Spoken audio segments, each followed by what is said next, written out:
Selamat bertemu teman-teman mahasiswa di kedokteran Universitas HKBP Nomensen ya.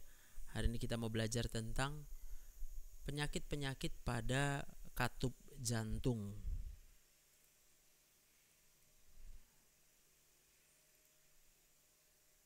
Oke.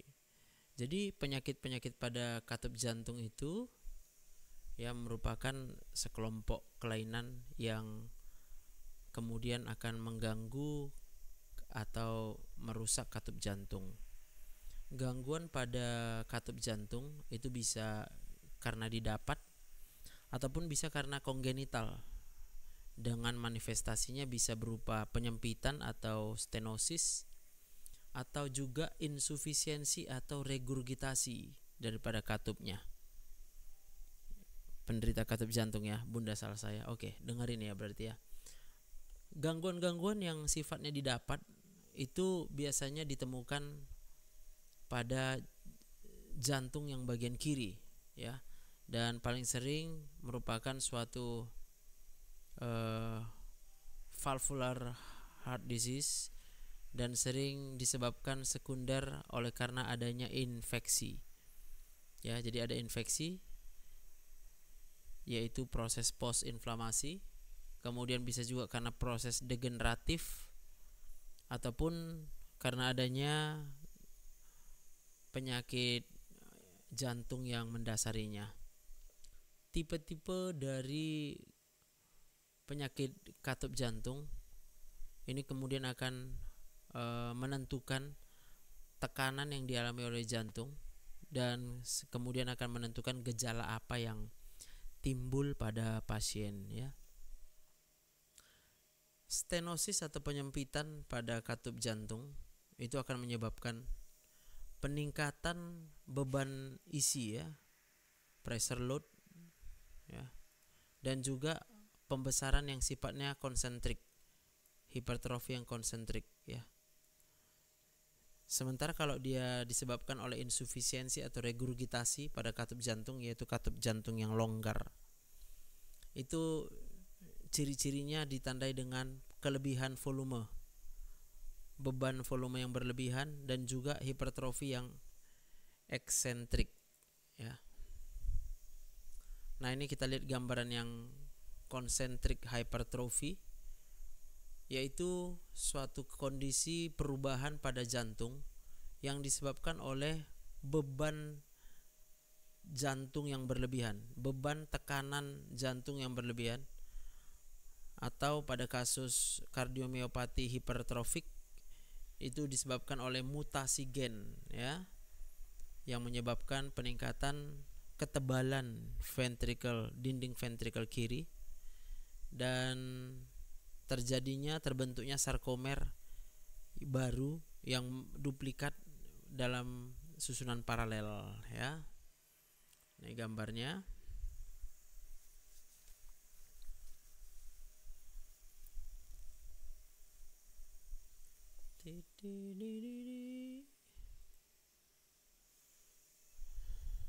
Nah, ini gambarnya ya.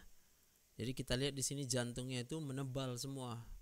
Dinding jantung itu menebal secara merata. Maka namanya konsentrik ya. Dinding jantungnya menebal secara merata. Sampai akibatnya mengakibatkan volume atau ruangan yang bisa diisi darah itu menjadi berkurang ya. For transverse slices of the heart ya.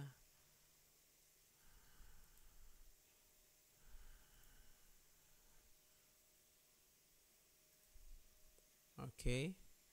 Dan juga tadi kalau dia insufisiensi jantung ditandai dengan hipertrofi yang eksentrik. Kalau tadi konsentrik, sekarang eksentrik ya. Ini adalah satu tipe remodeling jantung yang disebabkan oleh kardiomiopati dilatasi, di mana sarkomer itu berduplikasi tapi dengan susunan yang serial ya. Kalau tadi kan sejajar, kalau ini dia memanjang, menyebabkan serat otot itu bertambah panjang dan lebarnya. Dok, saya sekarang sakit GERD tapi hipertensi juga. Apakah boleh minum obat amlodipin dengan ranitidin? Boleh konsultasinya di nomor ini kalau mau ya, biar terjawab. Nah, ini kita lihat gambaran otot jantung yang normal sebelah kiri. Ini intra lumen ya. Jadi banyak ruangannya. Bandingkan dengan hipertrofi, ini yang eksentrik, ini konsentrik. Kalau dia eksentrik malah memang bertambah ruangan jantungnya, volume ruangannya bertambah, tapi ototnya menipis ya. Jadi pembesaran ini disebabkan oleh ruangan yang membesar. Sedangkan kalau dia konsentrik hypertrophy, ini karena penebalan pada otot jantungnya yang mengakibatkan ruangan di dalam jantung itu kemudian berkurang. Ini normalnya sarkomer ya, ini lebarnya, ini panjangnya.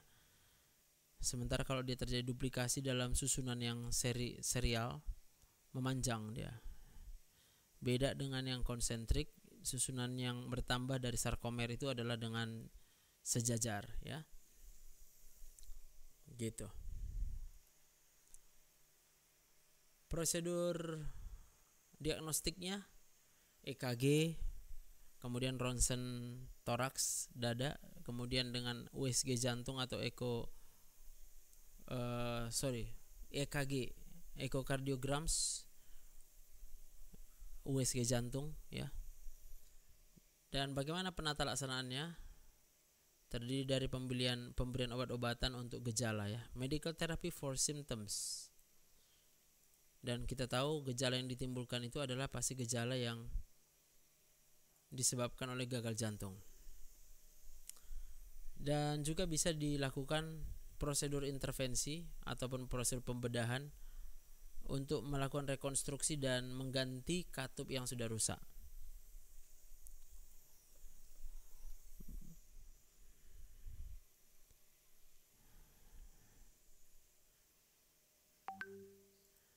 Nah, secara epidemiologi, stenosis aorta itu paling banyak mengenai orang-orang yang tinggal di negara-negara industri. Paling banyak disebabkan oleh kelainan degeneratif, di mana stenosis degeneratif ini biasanya mulai menimbulkan gejala setelah umur 75 ya. Dan paling sering pada laki-laki.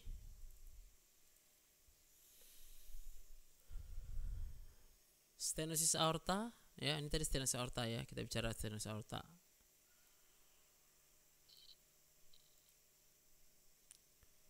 Pada orang muda bisa disebabkan oleh gangguan-gangguan kongenital ya, contohnya bicuspid aortic valve.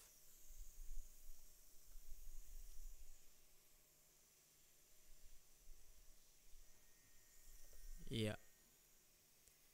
Kemudian ada pada orang muda, stenosis aorta itu biasanya sekunder disebabkan oleh defek-defek kongenital seperti bicuspid aortic valve. Lalu ada regurgitasi aorta. Ini biasanya umur onsetnya itu 40 sampai 60 tahun. Dan keparahannya itu meningkat sesuai dengan peningkatan umur. Jadi makin tua usia seseorang, makin parah kondisi regurgitasinya. Lalu ada stenosis mitral dengan gejala onsetnya antara 20 sampai 39 tahun.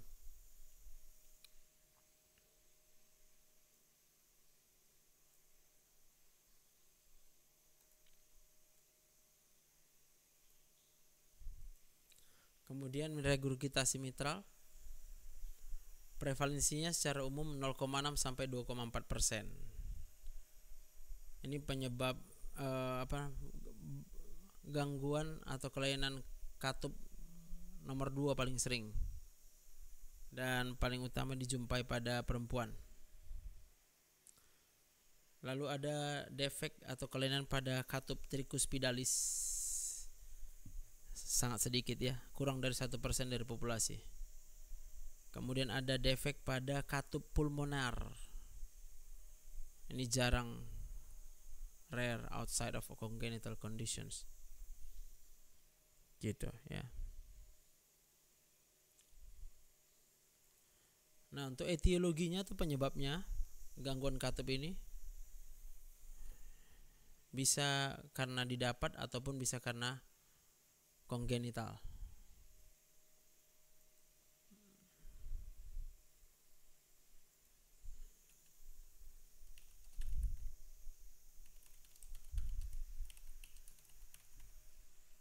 Kau Tuhan yang mulia, turun ke dunia.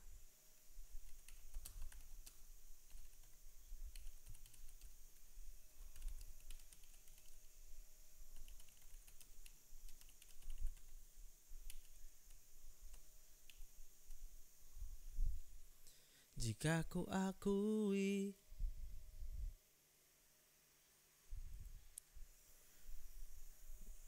untuk kelainan-kelainan atau gangguan katup yang sifatnya didapat acquired itu paling sering dan biasanya terjadi oleh karena infeksi. Jadi merupakan suatu keadaan post inflamasi. Yang kedua bisa karena proses degeneratif, proses penuaan, ataupun karena penyakit-penyakit pada jantung. Nah, ini kita lihat etiologinya, penyebabnya ya.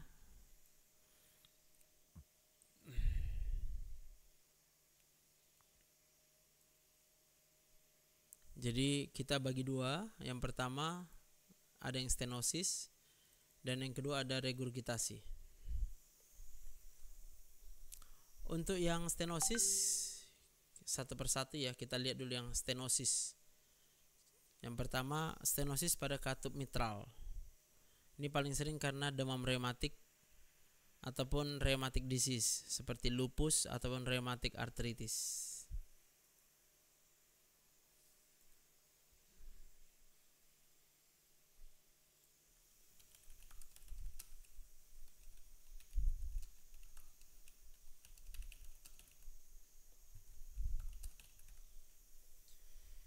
Turun ke dunia.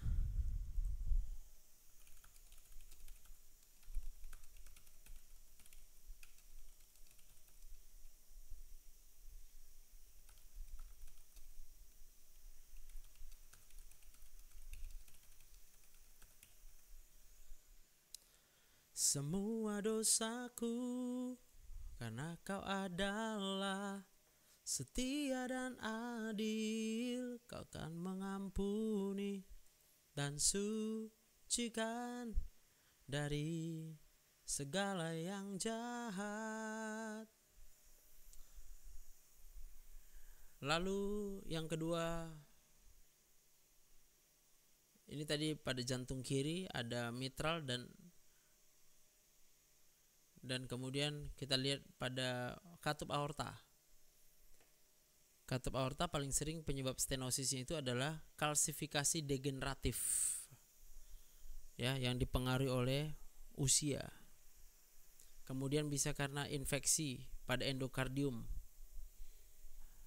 ya, reumatik yang oleh karena reumatik ya. Jadi reumatik itu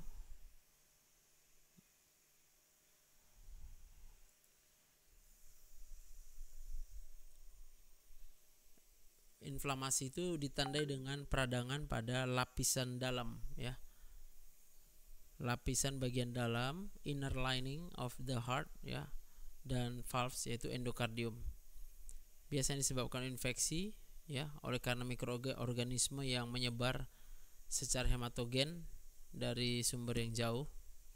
Dan penyakit lain bisa juga, penyebab lain bisa karena penyakit rematik dan juga non bakterial thrombotic endocarditis.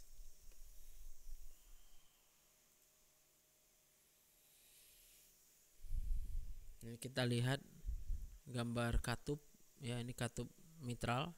Lalu di sini terjadi pertumbuhan bakteri pada permukaan katup jantung.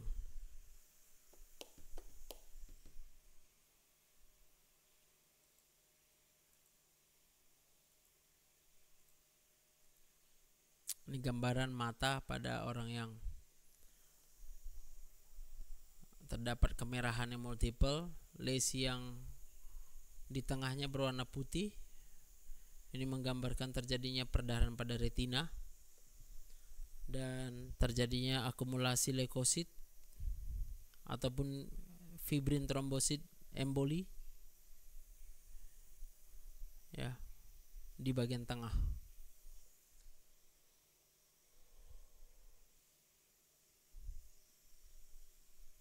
Walaupun pada awalnya temuan ini dianggap ya khusus terjadi pada infektif endokarditis, tapi ternyata sekarang bisa dijumpai juga pada banyak kelainan ya.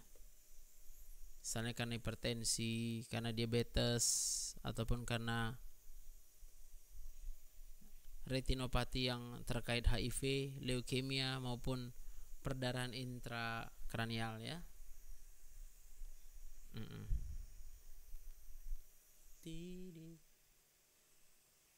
Jadi ini gambarnya ya. Nanti kalau yang mau lihat rekamannya aku akan upload di TikTok ya. Dan aku upload juga di YouTube ya. Jadi buat teman-teman yang mau menambah wawasan ya seputar penyakit ya.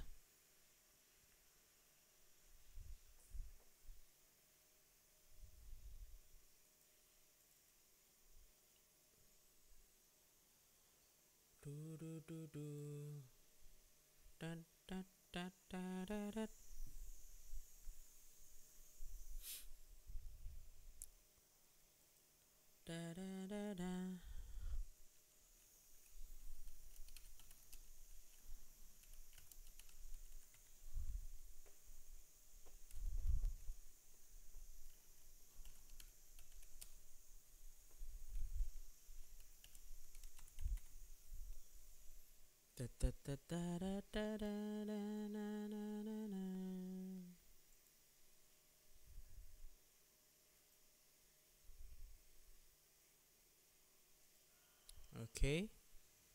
Lalu ada yang kongenital yaitu unicuspid, bicuspid ataupun hypoplastic valve. Lalu kita lihat jantung kanan, katup tricuspid. Ini juga bisa mengalami stenosis karena rheumatic fever, demam rematik, dan juga infektif endokarditis.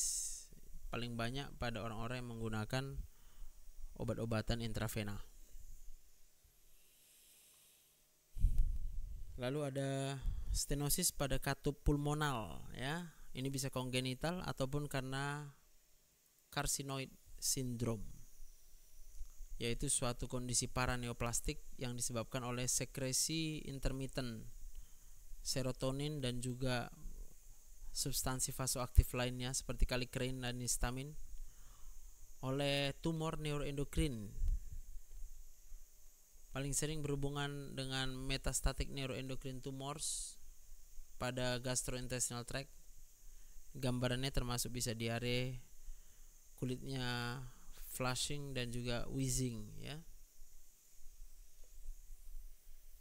Maaf, masih dokter ya tok.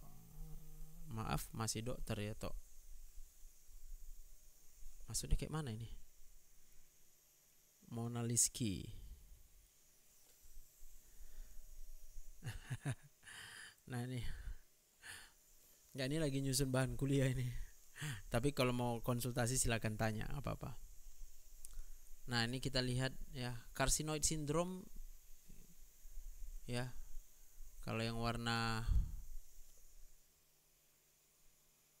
ungu itu primary tumornya, tumor primernya. Ya, kita lihat di sini ada hormonal symptom pada paru-paru. Kemudian no hormonal symptom, abdominal pain or intestinal obstruction may occur. Sedangkan pada yang carcinoid syndrome, karena memang dia menghasilkan hormon ya. Ada yang bilang udah dipecat. Ya. Harus kita bahas itu. Menurut kawan-kawan perlukah kita bahas aku udah dipecat.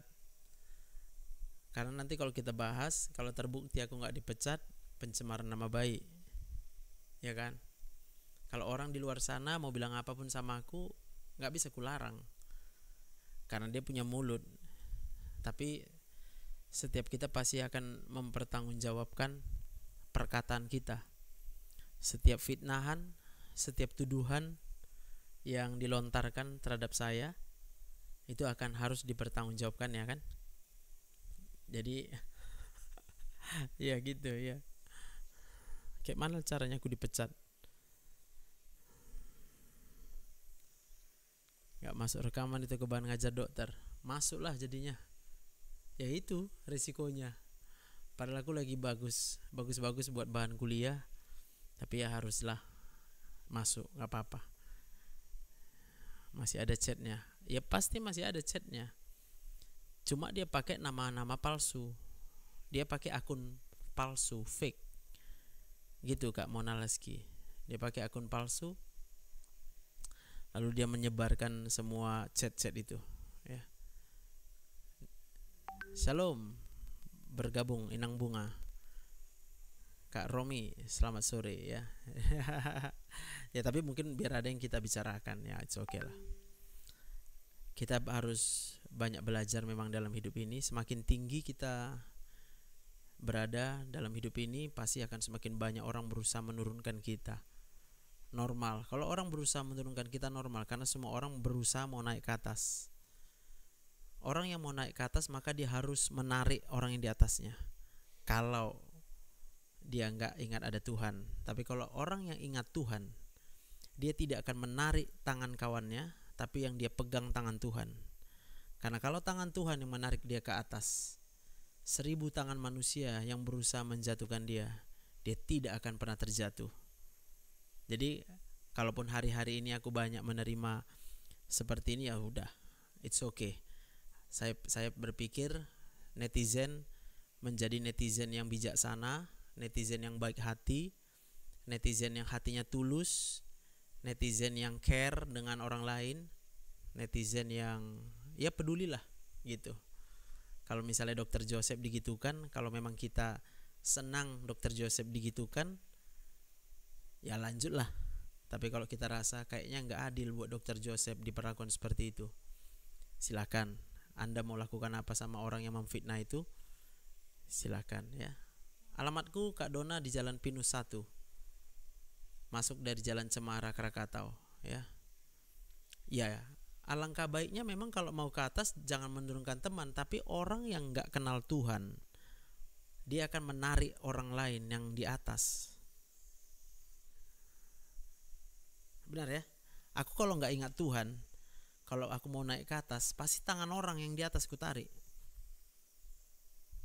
Tapi karena aku ingat Tuhan, aku akan menyerahkan tanganku sama Tuhan, biar Tuhan yang tarik aku. Karena kalau Tuhan yang menarik kita, nggak ada yang bisa turunkan kita, gitu kan? Kita di Bogor dok, siap. Jadi kalau mau konsultasi sama saya bisa dari online ya, bisa melalui chat, bisa juga melalui video call. Tentukan aja mana yang nyaman. Bisa chatting, bisa video call, beda biayanya ya. Ya, jadi tanda-tanda orang yang carcinoid syndrome, ya dia pasti banyak berkeringat ya, flushing, merah kulitnya ya. Kemudian bisa juga hipotensi, takikardia dengan flushing gitu.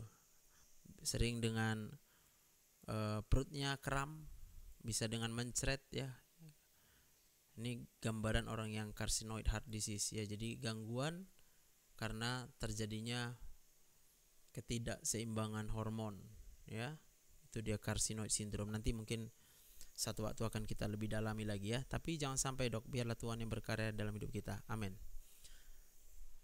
Itu tadi gangguan pada katup pulmonar ya. Lalu kita lanjut gangguan yang berupa regurgitasi ya, atau katup yang longgar.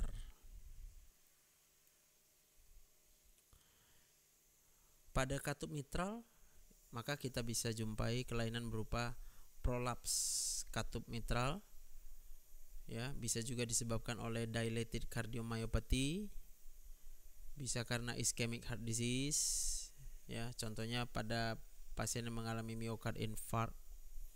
Kemudian bisa karena kalsifikasi degeneratif, lalu bisa karena demam rematik, bisa karena infektif endokarditis, ya. Sedangkan pada kelainan aorta yang berupa regurgitasi yang akut bisa karena infektif endokarditis, bisa karena diseksio aorta tipe A, dan juga bisa karena trauma dada. Sedangkan yang kronik bisa karena kelainan bicuspid aortic valve, kemudian penyakit-penyakit jaringan ikat seperti Marfan syndrome, Ehlers-Danlos syndrome, ya, bisa juga karena demam rematik dan juga penyakit rematik, ya. Rheumatic disease seperti Behcet disease, rheumatic arthritis, dan juga systemic lupus erythematosus. Judul lagu Kupikirkan Semua Itu.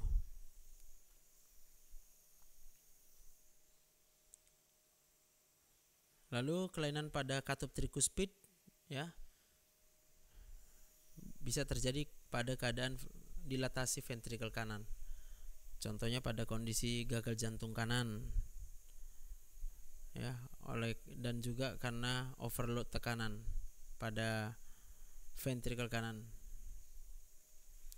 Bisa karena infektif endokarditis, paling sering karena orang-orang yang menggunakan obat-obatan intravena. Kemudian bisa karena penyakit jaringan ikat seperti Marfan syndrome, kemudian carcinoid syndrome, ya, kemudian hipertensi pulmonal seperti cor pulmonal yang merupakan sekunder dari stenosis mitral, ya. Jadi awalnya dia stenosis mitral, tapi lalu kemudian menyebabkan hipertensi pulmonal. Dan juga karena gagal jantung kiri, ya. Jadi ini bisa kita jumpai suatu keadaan regurgitasi katup trikuspid. Jadi kalau regurgitasi itu artinya katupnya tidak bisa menutup dengan sempurna, ada celah. Sedangkan kalau stenosis, katupnya nggak bisa membuka dengan sempurna, jadi aliran darahnya dikit.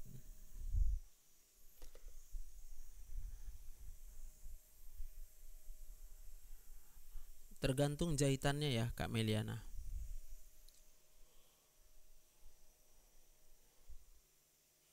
Lalu regurgitasi pada katup pulmonar biasanya pada hipertensi pulmonar, contohnya tetralogi Fallot. Kemudian defek pada septum ventricle, dan juga karena kardiomiopati dilatasi.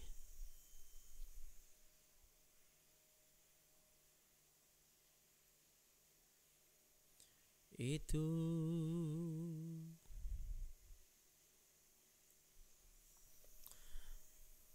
jahitan jadi daging itu berapa hari? Saya kurang tahu berapa hari pastinya, ya. Coba tanya sama dokter yang melakukan penjahitan, ya.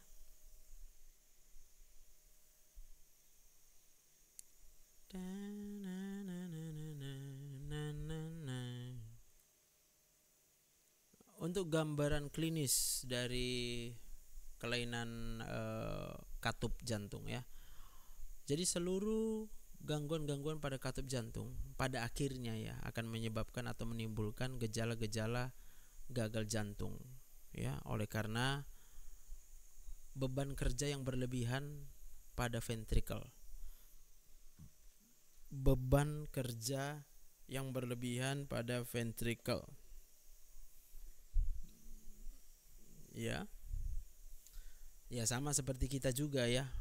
Walaupun kita nggak punya kelainan katup jantung, tapi kalau jantung kita sering mendapat beban kerja yang berlebihan, contoh dalam keadaan stres, itu pasti akan merusak, ya. Oh, udah ditransfer rupanya.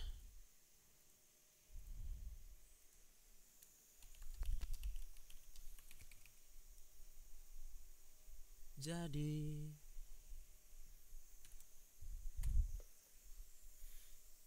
Benar, orang yang sering kurang tidur, kurang istirahat malam, jantungnya akan excessive strain, bekerjanya terlalu berat ya. Karamu. Sekarang juga boleh.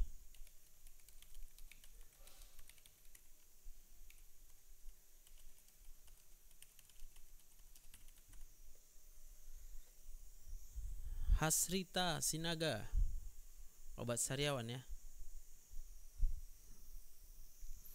Tanya sama aku aja lah, nggak bayar, nggak mahal bayarnya.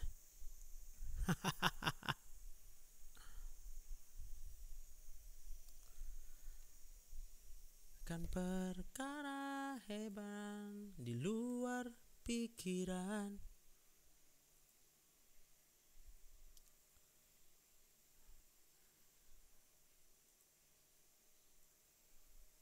Pikiranku. Shalom Ibu Christian Marcelino.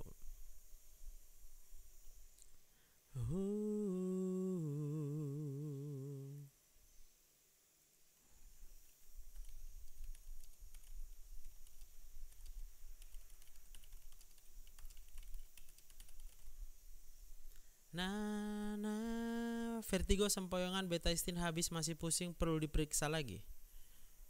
Oh bukan, itu perlu terapi konseling. Kak Bang Satria Nana Sihite. Kalau mau sembuh dengan terapi konseling ya. Sakit gula ke jantung koroner, apa anaknya juga bisa sakit kayak gitu? Semua bisa. Bisa, kalau ditanya bisa, semua bisa lah.